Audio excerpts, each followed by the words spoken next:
할렐루야, 우종범 목사입니다. 오늘도 구약 산책 강좌에 오신 여러분 한 분 한 분을 환영하고 사랑합니다. 우리 한번 인사하겠습니다. 보고 싶었습니다. 감사합니다. 오늘도 말씀을 통해서 하나님을 만나는 귀한 시간이 되시기를 간절히 소망합니다. 자, 오늘은 구약 산책 세 번째 걸음인데요. 세 번째 이스라엘의 시작 시대를 살펴보도록 하겠습니다. 여러분 기억하시는지 모르겠네요. 1주와 2주의 강의 내용을 잠깐만 간략하게 설명을 해드리면 1주에는 우리가 구약 개관을 살펴보았습니다. 그래서 말도 안 되는 것 같지만 역시선, 이 구약 성경의 구조를 이야기하면서 그리스도인들은 역시선을 증거해야 된다. 역사서, 시가서, 선지서 17, 5개, 17 이렇게 총 39권으로 이루어졌음을 말씀을 드렸습니다. 그리고 이 구약 시대를 10개 시대로 나누어서 10개 시대에 대해서 간략하게 설명을 드렸고요. 2주차에는 이제 1시대, 인류의 시작 시대를 살펴보았습니다. 창세기 1장에서 11장까지요. 네 가지의 전체적인 내용을 살펴드렸는데 창타, 홍분 기억하십니까? 창조, 타락, 홍수, 민족의 분열 이 네 가지의 사건들을 통해서 여러 가지 담겨진 뜻을 전체적으로 설명을 드렸습니다. 여기서 우리가 또한 염두에 두어야 될 것은 노아의 홍수 사건은 심판의 사건이라기보다는 하나님의 재창조 사건이요. 또 노아의 홍수 이 자체는 하나님의 눈물이다라고 이해하시면 더 좋겠습니다. 인류를 향한 하나님의 눈물, 그 눈물을 통해서 우리 인류의 구원 역사가 다시 시작되었음을 믿으시기를 바랍니다. 자, 이제는 3주차 강의고요. 교재는 15쪽에 있습니다. 15쪽을 펴시고 저와 함께 따라오시면 되겠습니다. 3 이스라엘의 시작 시대라고 명명이 되어 있고요. 이 3주차에 우리가 공부할 것은 이제 인류가 시작이 되었습니다. 근데 바벨탑 사건, 창세기 11장을 통해서 인류가 분열이 되게 되죠. 그 분열된 인류가 이제 하나 되기 위해서 한 민족을 택하십니다. 그게 바로 이스라엘이고 이스라엘이 어떻게 시작되는지를 살펴보도록 하겠습니다. 자, 교재 15쪽을 보시면서 따라오시면 좋겠습니다. 우리가 지난 시간에 인류가 시작되고 타락하는 그런 과정을 살펴보았습니다. 이 타락한 인류를 보면서 하나님이 얼마나 안타까워하셨을까? 그 마음을 헤아릴 수 있을까 생각이 듭니다. 근데 그 하나님의 안타까운 마음은 한 민족을 택하십니다. 물론 그 이전에 한 사람을 택하시죠. 그리고 나아가서 그 한 사람이 이룬 민족을 택하십니다. 그리고 하나님의 사랑을 보여주시는데 이 이스라엘이 시작되는 그것 자체가 하나님의 무한하신 사랑이 시작됨을 믿으시고 오늘도 기대감을 가지고 승리하시는 저와 여러분이 되시길 바랍니다. 우리가 지난 시간에 인류의 시작을 살펴보았는데요. 인류의 시작은요. 사건 중심의 하나님의 사역이라고 이야기할 수 있습니다. 사건들이 쭉 시간에 따라서 전개되었다는 것이죠. 근데 오늘 이스라엘의 시작 시대를 살펴보다 보면 사건 중심이 아니라 사람 중심의 사역을 하신 하나님을 발견할 수 있습니다. 다시 말씀드리면 온 인류가 시작할 때는 사건 중심이었다는 것이죠. 근데 이스라엘 백성이 시작할 때는 사람 중심이었다는 것입니다. 하나님의 관심이 사건에서 사람으로, 인간으로 옮겨졌음을 우리는 발견할 수 있습니다. 그런 하나님의 사랑을 발견하는 귀한 시간이 되시길 바라고요. 자, 큰 1번 보겠습니다. 그리운 사람들 4명의 족장 이야기다 라고 제가 써놨는데요. 4명의 족장은 아이야요, 아이야요. 나는 어른이야요. 그런데 애들은 아이야요. 무슨 말인가 하면 4명의 족장은 아브라함, 그 다음 이삭, 아이야, 야곱, 요셉의 이야기를 다루고 있다는 것을 제가 설명하고 있는 것입니다. 이 아이야요 4명의 족장을 중심으로 이스라엘이 시작되었다는 것이죠. 그래서 작은 1번을 보시면 모든 인류의 왕은 바로 하나님이다라는 것입니다. 괄호에는 하나님이죠. 모든 인류의 왕은 하나님임을 믿는 것, 그것이 우리 신앙의 시작임을 알아야 합니다. 그래서 작은 1번 또 보시면 인간의 교만의 상징인 괄호 바벨탑을 보시며 하나님은 한탄하고 계시다는 것이죠. 그리고 한탄하면서 거기에 그치는 것이 아니라 하나님의 새로운 사랑이 시작되고 하나님 나라를 건설하고 나아간다는 것입니다. 그러한 과정 가운데 하나님의 한 사람의 선택이 이루어지게 됩니다. 여러분, 여기서 우리가 지난 시간에 살펴보았던 바벨탑 사건을 잠깐 설명을 드리면, 바벨탑 사건을 통해서 민족이 분열됩니다. 언어가 혼란이 되죠. 근데 그것이 중요한 것이 아니라 모든 인류의 왕은 오직 하나님이다를 하나님이 선포하신 사건이 바벨탑이라는 것입니다. 기억하시는지 모르겠습니다. 바벨탑은 주권 역전을 시키려는 사건이었다라고 설명을 드렸습니다. 하나님이 우리의 왕이십니다. 근데 인간이 왕이 되려고 하는, 주권이 역전되려고 시도하는 사건이 바벨탑이었다는 것이죠. 근데 이 바벨탑 사건을 통해서 하나님은 민족을 분열시키고 언어를 혼란시키면서 오직 모든 인류의 왕은 하나님이다, 이것을 분명하게 선포하신 사건임을 알아야 합니다. 그래서 우리가 지난 시간에 교재에 나와 있지만 성경의 관점은요, 누가 왕인가를 분명히 볼 수 있는 눈을 가지고, 관점을 가지고 나아가야 된다는 것이죠. 사사기 17장 6절에 보면 이런 말씀이 있습니다. 그때에는 이스라엘이 왕이 없었으므로 사람마다 자기 소견에 옳은 대로 행하였더라라고 표현합니다. 그 당시에 왕이 없었대요. 그래서 사람들이 자기 소견에 옳은 대로 행했다라고 표현하고 있습니다. 근데 사실은요, 왕이 없었던 게 아닙니다. 온 인류의 왕은 하나님이셨습니다. 그 당시에도 하나님은 왕이셨습니다. 근데 그것을 인정하지 못하니까 이제 인간들이 자기 고집대로 그것이 옳은 줄 알고 살아가게 된다는 것이죠. 그래서 돌아가자는 거예요. 왕이 누구인가? 날마다 우리가 그것을 깨달으면 우리의 삶은 교만의 삶이 아니라 겸손의 삶을 걸어갈 수 있다라는 것입니다. 여러분, 이 이스라엘 민족을 이제 선택하기 전에 한 사람을 선택하게 되는데, 그것이 바로 메소포타미아, 바로 갈대아 우르에 살던 아브라함을 부르십니다. 선택하시죠. 그리고 구별하십니다. 이 아브라함을 선택하시고 아브라함 한 사람을 통해서 이스라엘 민족으로 이제 그 선택된 나라를 만드십니다. 그리고 더 나아가서 온 인류가 하나님의 나라, 바로 하나님을 왕으로 여기며 살아가는 나라가 되기를 원하셨다는 것이죠. 그런 관점으로 성경을 보아야 된다는 것입니다. 그러면 교재 중간으로 다시 넘어가 15쪽 중간입니다. 이 하나님의 사랑, 하나님의 나라를 건설하고자 하는 하나님의 사랑의 시작이 바로 한 사람을 선택하는 선택에서부터 시작됐다는 것입니다. 그것이 바로 아브라함이죠. 그리고 이 아브라함으로부터 이스라엘이 이제 선택이 되게 됩니다. 그래서 교재에 보면 하나님 사랑의 시작은 이스라엘이었다는 거예요. 하지만 하나님 사랑의 완성은 바로 믿는 자들이라는 것입니다. 여러분, 시작은요, 이스라엘 민족이 선택된 민족에서 시작됐지만 그 하나님의 사랑을 완성하는 것은 조금 더 구체적으로 설명하면 영적 이스라엘 민족이라는 것입니다. 육적 이스라엘로 시작했지만 영적 이스라엘, 믿는 우리 성도들로 인해서 하나님의 사랑이 완성되어야 된다는 것입니다. 한마디로 믿는 우리가 하나님의 사랑을 우리 상황 속에서 완성해 나가는 것이 우리의 사명임을 믿으시길 바랍니다. 다시 말씀드리면 구약의 이스라엘 하나님이 택하셨습니다. 그런데 교만했죠. 불순종했습니다. 그래서 그들은 실패했습니다. 그리고 신약 시대에 들어와서 예수님을 믿는 모든 성도가 영적 이스라엘 백성이 된다는 것입니다. 하나님이 믿는 모든 성도를 이스라엘 백성, 영적 이스라엘 백성으로 삼으시고 하나님의 사랑을 우리를 통해서 완성하고 계시다는 것입니다. 여러분, 한번 따라하면 좋겠습니다. 나는 영적 이스라엘 백성입니다. 여러분, 이 개념을 붙잡고 가시길 바랍니다. 물론 우리 패스포트에 보면 국적은 대한민국이라고 써져 있습니다. 우리의 육적인 국적은 대한민국일지 몰라도 영적인 국적은 영적 이스라엘 백성이요, 또한 하나님의 백성임을 믿고 하나님의 사랑을 완성하는 사명을 이루시길 바랍니다. 자, 3번으로 넘어가서요. 성경에 흐르는 구원사의 흐름이 있습니다. 이것은요, 제 손을 보시면 모든 인류에서 이제 점점 작아집니다.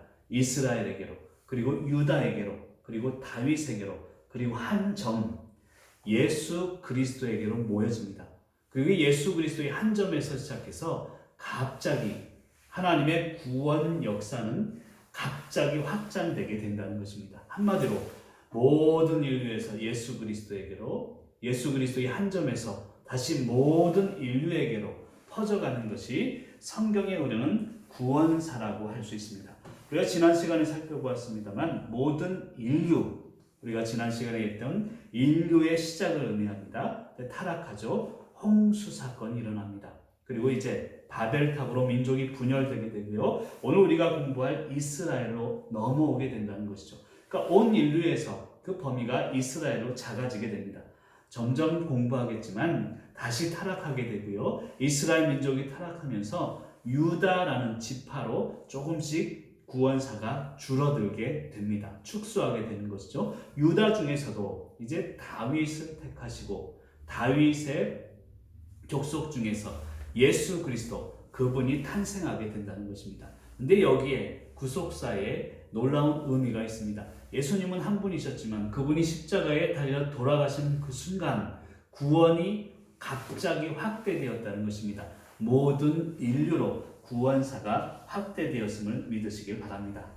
여러분 오늘 우리가 공부하겠지만 창세기 12장에 보면 아브라함이 하나님께 부름을 받습니다. 이것이 이스라엘 백성 역사의 시작이라고 할 수 있고요. 창세기 12장에서 50장까지는 아까 얘기했던 아이야요 4명의 족장에 대한 이스라엘의 하나님의 백성 만들기에 그런 이야기들이 나와 있습니다. 여러분 아브라함은요 가나안에서 4대 즉 아이야요 이 4대를 거치면서 요셉이 이제 애굽으로 들어갑니다. 그리고 야곱이 70명을 이끌고 애굽으로 들어가게 되죠. 그게 창세기 46장 27절에 보면 나오는데요. 처음 들어간 숫자가 나와 있습니다. 70명이 들어갑니다. 그런데 나올 때는요. 출애굽할 때는 603, 550 60만 명 남자 장정만이죠. 다 합치면 200만에서 250만 명이 나오게 됩니다. 70명이 들어갔는데 200만 명으로 축복을 받게 된다는 것이죠. 이런 축복이 저와 여러분에게 또 여러분이 섬기는 교회에게 넘치시기를 간절히 축복합니다. 자, 15조 표를 보겠습니다. 이스라엘 시작시대 숲 길잡이 창세기 12장에서 50장까지 내용을 제가 표에다 정리를 해놨습니다. 시대는 어떤 시대인가 하면 이스라엘 역사의 시작 시대입니다. 그리고 초점은요 4명 아이야요 이 4명에게 맞춰져 있습니다. 그들의 삶에 초점이 되어 있다는 것이죠. 아브라함 이야기가 창세기 12장에서 25장 18절까지 기록이 되어 있고요. 창세기 25장 19절에서 27장 29절까지는 이삭에 대해서 기록이 되어 있습니다. 그리고 27장 30절에서 36장까지는 야곱이고요. 37장에서 마지막 50장까지는 요셉의 이야기가 전개되고 있습니다. 그래서 이 4명의 이 족장의 이야기가 바로 이스라엘의 이야기이고요. 이스라엘 민족의 시작이다라고 할 수 있습니다. 전개 방법은 아까도 말씀드렸지만 인물들의 중심, 인물들의 삶을 중심으로 전개되게 됩니다. 인류의 시작시대 창세기 1장에서 11장은 사건 중심. 근데 이제 하나님의 관심이 인간에게로 사람에게로 옮겨졌다는 것이죠. 인물 중심의 삶으로 창세기 12장에서 50장까지는 전개되게 되고요. 장소는 하란에서 가나안을 거쳐 애굽까지 약 400년의 시간을 살펴볼 수 있습니다. 그럼 다음 페이지 16쪽으로 넘어가서요. 이스라엘 시작 산책을 좀 하도록 하겠습니다. 여기서 먼저 말씀드리고 싶은 것은요. 왜라는 질문입니다. 왜?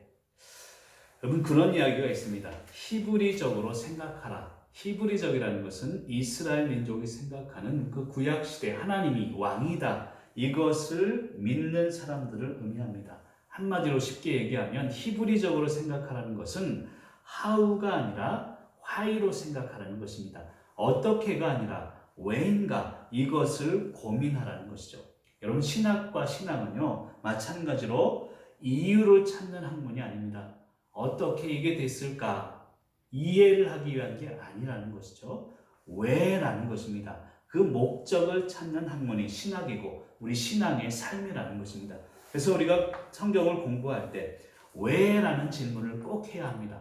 하나님 어떻게 나에게 이런 어려움이 있습니까? 이게 아니라 하나님 왜 나에게 이런 어려움을 주셨습니까?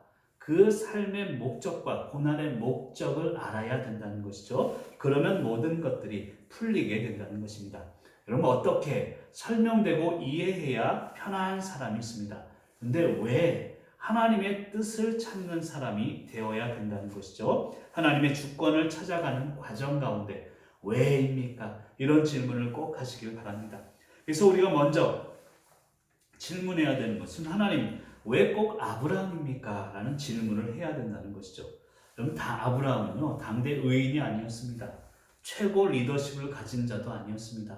아브라함은요 그 메소포타미아 문명, 우상 문명 속에서 아버지 데라는 다른 신을 섬겼다. 우상을 만드는 사람이었다라고 우리가 생각을 하고 있습니다. 한마디로 이야기하면 아브라함은 대대로 우상을 만드는, 우상을 섬기는 자의 집이었다는 것이죠.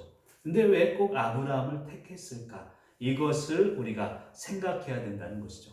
결론적으로 이야기하면 그것은 하나님의 주권이고 하나님의 선택하심이고 은혜의 시작이라는 것입니다. 여기서 우리가 깨달아야 되는 것은 하나님의 영역이 있고 인간, 나의 영역이 있다는 것입니다.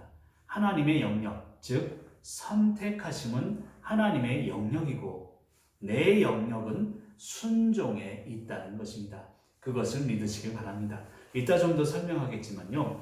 이 아브라함 시대에 동일한 시대에 있었던 인물이 있습니다. 여러분 기억하십니까? 창세기와 욥기는 같이 읽어야 된다. 같은 시대거든요. 욥은 아브라함과 같은 시대의 삶을 살았습니다. 근데 욥은요 당대의 의인이었습니다. 그리고 욥을 선택했으면 어땠을까? 아브라함은 우상을 섬기는 가문이었고 욥은 그 당시에도 하나님을 섬기는 사람이었는데 그렇다면 욥을 택하는 것이 더 낫지 않았을까라는 생각이 듭니다. 그런데 하나님은 그 영역의 선택은 하나님의 것이라는 것이죠. 우리 인간은 순종이 영역임을 믿고 순종하시기를 바랍니다. 하나씩 구체적으로 살펴보도록 하겠습니다. 자, 1번. 아브라함 당시의 문화를 좀 살펴볼 필요가 있는데요. BC 2200년대 인물이 아브라함이고요. 거기 옆에 보면 괄호에서 고조선 시작을 BC 2333년으로 칩니다.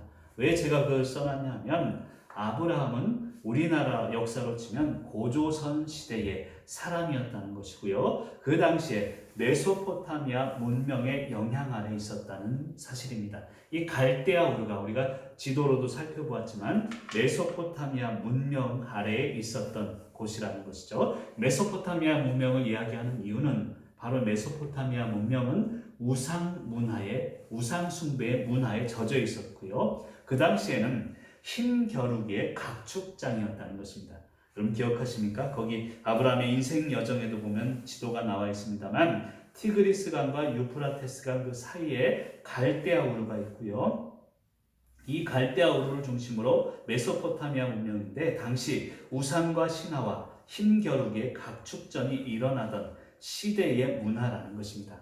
아까 잠깐 설명드렸습니다만 그 당시의 사람 욥이 있었습니다. 근데 왜 하나님은 욥을 선택지 아니하고 아브라함을 선택했을까? 이것을 고민해야 된다는 것입니다. 어떻게가 아니라 왜 선택하셨는가? 그것을 고민하라는 것이죠. 욥기 1장 1절에 보면 이런 말씀이 있습니다. 우스 땅에 욥이라 불리는 사람이 있었는데 그 사람은 온전하고 정직하여 하나님을 경외하며 악에서 떠난 자더라 라고 이야기하고 있습니다.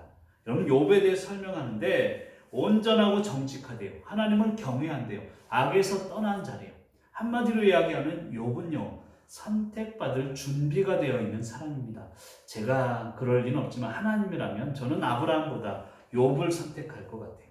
그런데 중요한 것은 하나님은 완전한 그 당시에 의인이었던 욥이 아니라 우상 섬기는 가정에 아브라함을 선택했다는 것입니다.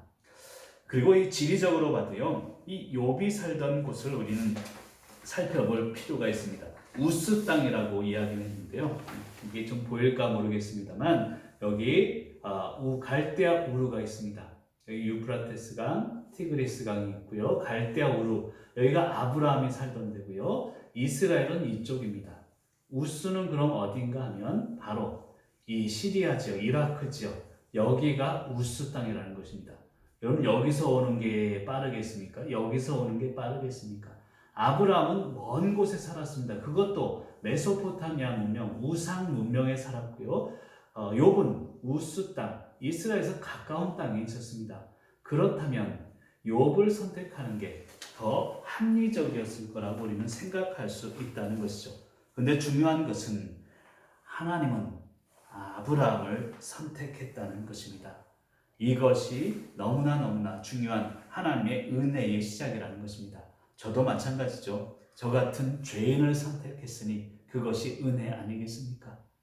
의인이었던 욥을 선택했다고 하면 저 같은 사람이 선택받을 수 있었을까? 그런 생각이 듭니다.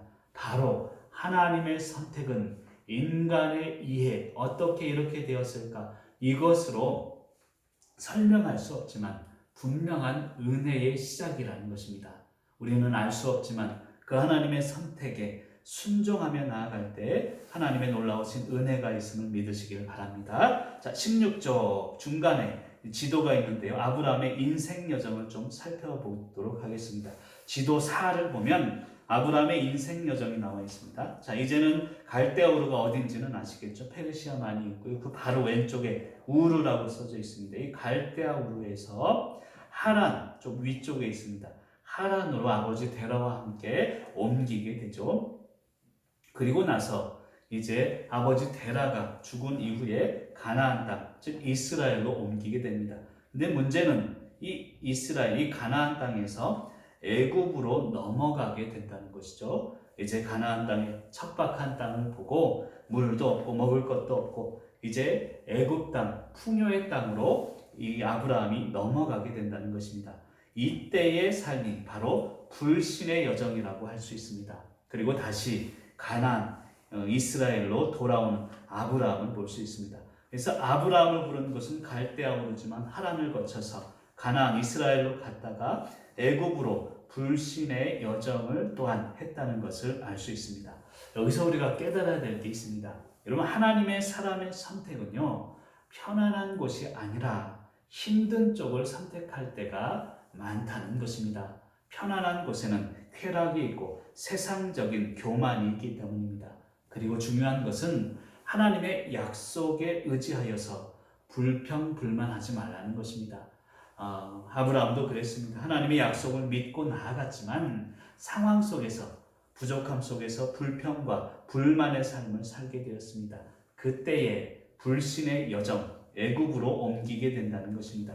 우리도 현재의 상황, 하나님이 주신 상황을 믿고 승리하시고 지금 상황에 감사하는 여러분들이 되시길 바랍니다. 그리고 작은 두 번째로 무신론자와 실천적 무신론자를 제가 적어놨는데요. 아브라함은 실천적 무신론자라고 할 수 있습니다. 그럼 무신론자는 무엇입니까? 신이 없다는 것이, 신을 믿지 않는다는 것입니다. 그런데 아브라함은 분명히 하나님의 음성을 들었습니다. 그 당시에는요, 하나님이라는 개념도 지금처럼 확립될 때가 아닙니다. 그냥 음성을 들은 것이죠. 이것이 하나님인지 이방신인지 어떠한 신들 중에 하나인지 그것도 몰랐습니다. 어찌되었건 아브라함은 하나님의 음성을 들었고 신이 계시구나 이것을 믿게 되었습니다. 그런데 삶 속에서 신이 없는 것처럼 살아가게 된다는 것이죠. 이것이 바로 실천적 무신론자의 삶입니다. 하나님이 계신 것은 믿지만 내 삶의 현장 속에서 그 믿음을 실천하지 못하고 상황 가운데 세상적으로 살아가는 그런 상태를 이야기합니다. 아브라함의 상태가 지금이었다는 것입니다. 기근이 오자 애굽으로 갑니다. 하나님의 약속을 불신하게 되는 것이죠. 이런 상태가 지금의 아브라함의 상태였다는 것입니다. 그 밑에도 보면 나와 있습니다. 아내를 누이라 속이는 쫄장부가 바로 아브라함이었다는 것이죠. 창세기 12장 12절과 13절에 보면 애굽왕 바로 앞에서 아리따운 여인, 아리따운 아내 사라를 이제 누이라고 속이게 됩니다. 근데 이게 한 번이 아니라 20장 1절에도 18절 보면 그랄람 아비멜렉 앞에서도 똑같은 그런 잘못을 범하게 됩니다. 저는 이런 아브라함을 보면서 참 하나님 이런 쫄장부를 선택하셨습니까? 저는 남자로서 창피하다라는 생각이 듭니다. 동영상을 보시는 여성분들이 계시다면 제가 남자니까 죄송하다는 말씀을 드리도록 하겠습니다.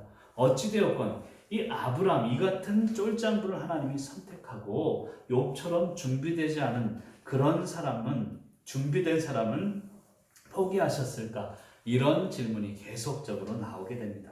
근데 중요한 것은요, 이 아브라함이 이런 모습을 자녀들에게 계속 대물림된다는 것입니다. 아브라함이 이런 모습을 보고 이삭도 마찬가지입니다. 창세기 26장에 보면요, 자신의 아내를 또 누이라고 속입니다. 그랄 왕 아비멜렉 앞에서. 이 그랄 왕은요, 블레셋 땅 중에 그랄이 있었습니다. 그래서 블레셋 왕이다라고 생각해도 무방하리라고 생각이 듭니다. 어찌되었건 이삭도 동일한 잘못을 범하게 되죠. 이삭의 아들 야곱도 마찬가지입니다. 자기가 에서라고 속이고 장자권을 빼앗는 그런 잘못을 범하게 되죠. 야곱의 아들들도 마찬가지죠. 요셉이 죽었다고 거짓말을 하고 속이게 된다는 것입니다. 여기서 우리가 깨달아야 되는 것은 진정한 믿음의 유산은 우리 삶의 정직임을 깨달을 수 있기를 바랍니다. 다시 말씀드리면 물론 정직이 최선이다라는 것을 이야기하는 게 아닙니다. 믿음의 정직성을 의미합니다. 우리가 믿는다라고 하면 말씀 앞에 정직하라는 것이죠. 내 삶 앞에 정직하라는 것입니다. 내 진짜 모습은요, 아무도 없을 때 내 모습이다. 이것을 기억하시길 바랍니다. 영국 속담에도 그런 속담이 있죠. 하루를 행복하려면 목욕을 해라. 일주일을 행복하려면 이발을 해라. 한 달을 행복하려면 결혼을 해라. 1년 행복하려면 집을 사라. 그런데 평생을 하려면 정직해라라는 그런 속담이 있습니다. 그런 속담이 있는 것처럼 정직이, 믿음의 정직성이 중요함을 깨달으시길 바라고요. 자, 이제 17쪽으로 넘어가겠습니다. 자, 4번으로 넘어갑니다. 거짓이 없는 신실하신 하나님의 약속. 하나님의 약속은 신실하십니다. 거짓이 없으시죠. 근데 창세기 15장에 보면 불신하는 아브라함의 모습을 볼 수 있습니다. 하늘의 별과 같은 자손의 축복을 받았음에도 아브라함은 불신하게 됩니다. 처음부터 그런 것은 아니었어요. 아브라함은 그것을 확신했기 때문에 떠날 수 있었죠. 근데 문제는 뭐냐면 우리도 마찬가지입니다. 삶을 살아가면서 기다림이 길어지면 문제가 생긴다는 것이죠. 기다림이 길어지니 인내하지 못한다는 것입니다. 제가 서울로 가다가 보니까 경부 고속도로를 타다 보니까요, 오른쪽에 택배 회사 큰 그 광고 문구를 본 적이 있습니다. 뭐라고 써져 있냐면 기다림이 즐겁다라고 써져 있더라고요. 참으로 잘 만든 그런 문구다라고 생각이 듭니다. 여러분, 믿음에 있어서 기다림은요, 즐거움이 되어야 합니다. 하나님의 약속 확신했다면 기다림의 순간순간이 즐겁고 기쁨이 되어야 된다는 것이죠. 그런데 아브라함은 그러지 못했습니다. 하나님의 때를 기다리지 못하고 인간의 때로 그것을 판단하다 보니 불신하고 실패하게 된다는 것이죠. 그리고 나서 창세기 16장에 보면 인내하지 못하고 이제 사라에게서 나는 것이 아니라 사라의 종이었죠. 하갈에게서 이스마엘을 이제 얻게 됩니다. 여러분, 사라가 의미하는 것은 정통성입니다. 본질을 의미하는 것입니다. 그리고 하갈이 의미하는 것은 비정통성이요, 비본질을 이야기하는 것이죠. 뭐든지 그렇습니다. 본질을 통해서 결과가 나와야지 비본질을 통해서 결과가 나오면 문제가 생긴다는 것입니다. 그런데 본질은 늘 인내와 연결이 되어 있습니다. 비본질은 쾌락과 순간과 연결이 되어 있다는 것이죠. 그래서 이스마엘이 탄생하고 지금까지도 중동에 있는 전쟁의 결과가 이스마엘의 탄생으로 인내하지 못한 결과임을 알아야 합니다. 그리고 세 번째로 약속을 지키시는 하나님을 믿으라는 것이죠. 창세기 21장에 보면 결과적으로 하나님의 약속대로 아브라함은 100세에 사라는 90세 때에 이삭이 탄생하게 됩니다. 하나님 약속의 결과죠. 로마서 4장 18절 22절에 보면 아브라함에 대해서 이렇게 기록하고 있습니다. 아브라함이 바랄 수 없는 중에 바라고 믿었으니, 여러분, 바랄 수 없는 중에 동그라미 치시길 바라고 1번 상황이라고 쓰세요. 상황. 바랄 수 없는 중에 바라고 믿었다. 바랄 수 없는 상황이 있다는 것이죠. 쭉 읽다가 보면 중간에 믿음이 약하여지지 아니하고 동그라미 치시고 2라고 쓰세요. 믿음이 약하여지지 아니하고, 이것은 믿음을 의미합니다. 첫 번째, 바랄 수 없는 중, 이것은 상황인데 믿음이 약해지지 않고 믿음을 통해서 쭉 읽다 보면 하나님께 영광을 돌리며, 동그라미 치시고 3이라고 쓰세요. 믿음이 약해지지 않고 하나님께 영광 돌리라는 것입니다. 그리고 쭉 읽다 보면 확신하였으니, 동그라미 치시고 4. 하나님께 영광 돌리면서 그 약속을 확신하라는 것입니다. 그런데 마지막으로 보면 그러므로 그것이 그에게 의로 여겨졌다. 의의 동그라미 치시고 5, 의라고 쓰시길 바랍니다. 결과적으로 이 5가지 단계를 통해서 깨달을 수 있는 것은 바랄 수 없는 중, 이것이 우리의 상황이라는 거예요. 근데 믿음이 약해져서는 안 된다는 거예요. 그리고 하나님께 영광 돌리면서 하나님의 약속을 확신하면 그것이 의라는 것입니다. 여러분, 에베소 2장 8절에 보면 구원은요, 믿음으로 말미암아 구원을 얻는다고 분명히 기록되어 있습니다. 여러분, 믿음이 무엇입니까? 그냥 교회 나와서 믿습니다, 이게 아니라는 거예요. 아까 제가 얘기했던 바랄 수 없지만 믿음 약해지지 않고 하나님의 약속, 영광을 돌리며 확신 가운데 의로 여겨지는 이 단계가 믿음이라는 거예요. 그냥 말로만 믿습니다, 이것으로 구원 얻는 것이 아니라 이런 믿음으로 구원 얻는다는 것을 믿으시길 바랍니다. 그리고 네 번째로 창세기 22장에 가서 아들 이삭을 바치라는 하나님이 등장을 하게 됩니다. 22장 16절에 보니까 내가 너를 가리켜 맹세하노니 내가 이같이 행하여 내 아들 내 독자도 아끼지 아니하였은즉, 독자까지도 아끼지 아니하는 아브라함의 믿음을 볼 수 있습니다. 여러분, 아브라함 믿음이요, 처음부터 그런 게 아니잖아요. 1번에 보시면 7쪽 맨 위에 불신하는 아브라함이었지만, 2번 인내하지 못한 아브라함이었지만 약속을 지키시는 하나님을 확신하고 결과적으로는 이삭까지도 바치는 믿음을 지니게 되었다는 것입니다. 여러분, 이것이 성화의 과정이라고 할 수 있습니다. 언약, 커버넌트를 중심으로 살면서 커버넌트, 이 언약을 중심으로 비포와 애프터가 달라지는 것이죠. 그것이 바로 성화의 과정입니다. 여러분, 시간이 갈수록 우리는요, 믿는 성도는 이런 성장하는 믿음이 되어야 합니다. 굳어지는 믿음이 되어서는 안 됩니다. 여러분, 간 경화하시죠? 동맥 경화하시죠? 굳어지면 죽는다는 것이죠. 그래서 믿음의 경화가 일어나서는 안 됩니다. 사랑하는 성도 여러분, 오늘 이 강좌를 통해서 그렇구나, 내가 시간이 지날수록 성장해야 되겠구나, 아브라함처럼 처음에는 불신했지만 아들까지도, 가장 아끼는 것까지도 바칠 수 있는 믿음으로 성장하시기를 바랍니다. 그래서 저는 가끔 그런 이야기를 합니다. 우리 믿는 자들은 시간이 지날수록 노인이 되지 말고 어른이 됩시다. 여러분, 한번 따라하겠습니다. 노인이 되지 말고 어른이 됩시다. 여러분, 그런 믿음으로 승리하시기를 간절히 소망합니다. 여기까지 하고 잠깐 쉬고 두 번째 강의를 하도록 하겠습니다.